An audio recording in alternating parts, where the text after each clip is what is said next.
A gente já volta aqui falando sobre a discussão que está rolando no BRICS. O grupo de países esteve conversando sobre uma criação de uma moeda comum para ser utilizada em trocas comerciais entre os países do BRICS. A gente vai conversar agora sobre isso com o economista e professor de Relações Internacionais do IBMEC, o Márcio Sete Fortes, que já está aqui comigo. Márcio, antes de mais nada, muito bom dia para você. Obrigado por ter aceito o nosso convite aqui para poder falar sobre um tema tão importante. Bem-vindo aqui à nossa programação. Bom dia a todos, muito obrigado. Professor, vamos lá, né? Falando um pouco sobre a viabilidade técnica, antes de mais nada, dessa situação da criação, né, de uma nova moeda, além também da questão do consenso político. Qual que é a avaliação do senhor sobre essa viabilidade, né, real de se ter uma moeda comum dentro do bloco, considerando que essa discussão oficial ela ainda é muito embrionária e ela ainda tem alguns entraves, ou seja, até mesmo de consenso de qual seria, então, essa moeda. Mas antes de chegar no momento do qual seria, existe viabilidade técnica no cenário que a gente tem hoje no mundo?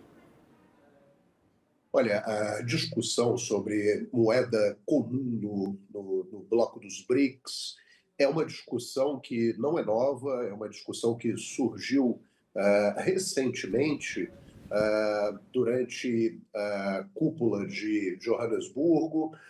Foi falado isso também no encontro de ministros de São Paulo, dos BRICS, que antecede a cúpula de 2024, mas a viabilidade técnica do processo para a implantação de uma moeda não é algo tão simples assim. A Europa tem a sua moeda única, a União Europeia tem a sua moeda única, mas vemos que nem todos os países fazem parte da área do euro, da zona do euro.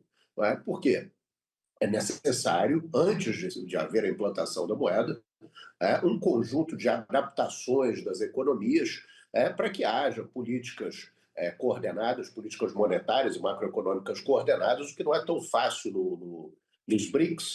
Nós estamos falando aqui não de um bloco econômico, nós estamos falando aqui de um conjunto de países que desejaria talvez ter uma moeda única, mas essa é uma discussão que ainda não é efetivamente discutida na mesa de negociação dos BRICS. Questão técnica que trata da implantação de uma moeda única mostra que os países dos BRICS são muito diferentes entre si, mesmo os membros originais, como, por exemplo, China e Brasil. Nós vemos uma China aí com a inflação controlada em torno de 2%, o Brasil com uma volatilidade muito maior, né? E agora, com a entrada dos novos membros, há uma disparidade ainda maior entre todos os membros do grupo, né? E quando nós olhamos, por exemplo, pretérito da União Europeia na zona do euro, nós vemos que o comércio, por exemplo, intrabloco, que antecedeu a entrada de funcionamento do euro, era um comércio que atingia níveis muito maiores do que aquele que existe hoje entre os países dos BRICS, como, por exemplo, uma disparidade entre 70% à época da União Europeia e praticamente 20% hoje entre os membros dos BRICS, sem contar, aí colocando de lado a avaliação técnica para a necessidade de funcionamento, além da necessidade também de políticas coordenadas macroeconômicas, há ainda um outro elemento-chave que deve ser considerado aqui, que foi o posicionamento dos Estados Unidos contra, né, que ficou muito claro isso em tempos recentes, com o posicionamento do presidente Trump, contra a adoção de uma moeda única dos BRICS para substituir o dólar. Ele ameaçou com imposição de tarifas de 100% para importações de países que se atrevessem a seguir esse caminho. Então, o que nós temos que ter em consideração é que não há uma discussão na mesa propriamente, embora a ideia tenha sido levantada, o tema não está sendo efetivamente discutido para a sua implantação.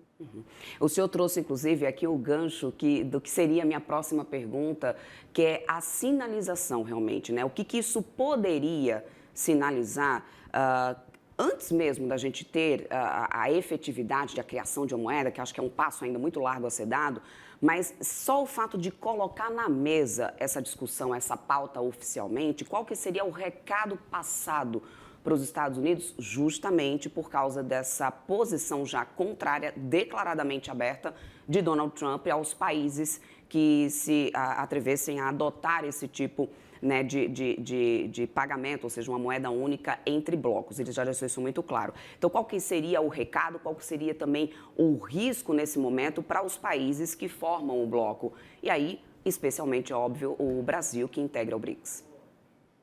Bem, nitidamente um sentimento anti-dólar, para o afastamento do dólar como moeda para trocas internacionais, como moeda de referência, que é o que nós temos hoje. Esse sentimento está presente, nitidamente está presente. Não é? Tanto quanto se fala na substituição da moeda, né? No caso que quando se está falando de uma moeda única, na verdade nós estamos mais próximos daquilo que nós temos hoje, que são sistemas de pagamentos em moedas locais, o uso de moedas locais para câmbio moeda a moeda sem o dólar, do que propriamente para uma moeda única, ainda o que faltaria muito. Por outro lado, há também a ideia de novos sistemas de pagamento para substituir o SWIFT, por exemplo, para tornar as operações mais rápidas, menos custosas, etc. E esses dois movimentos eles vão nitidamente contra a primazia do dólar no mercado mundial, como moeda de referência, o que sinaliza dentro do bloco um descompasso entre seus membros também. A Índia, por exemplo, é um país que não gostaria de ver, né, no caso de uma moeda mais forte dentro do bloco, essa moeda poderia ser a moeda chinesa, o yuan, e em havendo uma premência do yuan contra o dólar, a Índia não gostaria, por exemplo, de ver a China assumindo esse papel de protagonismo dentro do bloco dos BRICS, né, contra os Estados Unidos, até porque os Estados Unidos se aproximaram da China nesse início de governo Trump. Nós tivemos a visita do vice-presidente norte-americano à Índia recentemente, para se aproximar mais da Índia e fazer um contraponto geopolítico à China, no Extremo Oriente. De qualquer maneira, a Índia também não gostaria de ver o yuan assumindo esse papel de premência no bloco dos BRICS, o que daria à China um papel de utilização dos BRICS como instrumento de projeção de força política e econômica. Uhum. Professor, qual que seria o efeito, né, de médio e curto prazo sobre o dólar, caso realmente a gente chegasse a ter uma moeda comum criada no BRICS, mesmo que fosse parcialmente adotada no comércio intrabloco? A gente teria algum impacto relevante no dólar, na tua visão? Sim, existe, se houvesse a possibilidade de adoção de uma moeda única, que é o que é falado, como eu disse, falado, mas não tratado ainda na mesa de negociação, esse é um risco um pouco acentuado, que é o mesmo risco que já se tem hoje de utilização plena, por exemplo, de sistemas de moedas locais, como, por exemplo, duas economias do porte do Brasil e da China fazendo trocas comerciais apenas em moedas locais. Se isso acontece, por exemplo, o risco se assemelha naturalmente àquele da implantação de uma moeda única. Qual seria o risco? O risco é o sinal dado à economia mundial de que o dólar estaria sendo colocado para escanteio. Na eventualidade disso acontecer, há um risco muito grande para a própria China, por exemplo. As suas reservas internacionais estão em títulos do Tesouro, boa parte dessas reservas está em títulos do Tesouro norte-americano, que são lastreados em dólar. Então, um sinal avassalador de uma troca, de uma substituição total e integral da moeda norte-americana pelo yuan, por exemplo, em reais, ou só pelo yuan como uma moeda única, uma moeda mais forte dos BRICS, isso poderia causar uma desvalorização do dólar, então a perda de valor do dólar na moeda americana, e afetar, como lastro dos títulos do Tesouro, afetar as reservas chinesas, o que não seria nada bom para os chineses. Então, usar uma nova moeda também sinalizar para o mundo que o dólar está sendo colocado para escanteio, e isso é um risco para as reservas chinesas. Então, qualquer processo de adoção de uma nova moeda teria que ser algo muito bem pensado e feito a contento para haver uma capacidade de adaptação, inclusive dos mercados mundiais, à resposta daquilo que vai ser dado em relação a essa nova moeda. Perfeito, professor. Quero muito agradecer sua participação, o seu tempo aqui conosco. Conversamos com o economista e professor de Relações Internacionais do IBMEC, o Márcio Sete Forte. Sempre bem-vindo por aqui, professor. Até uma próxima. Muito obrigado, bom dia a todos. Até mais.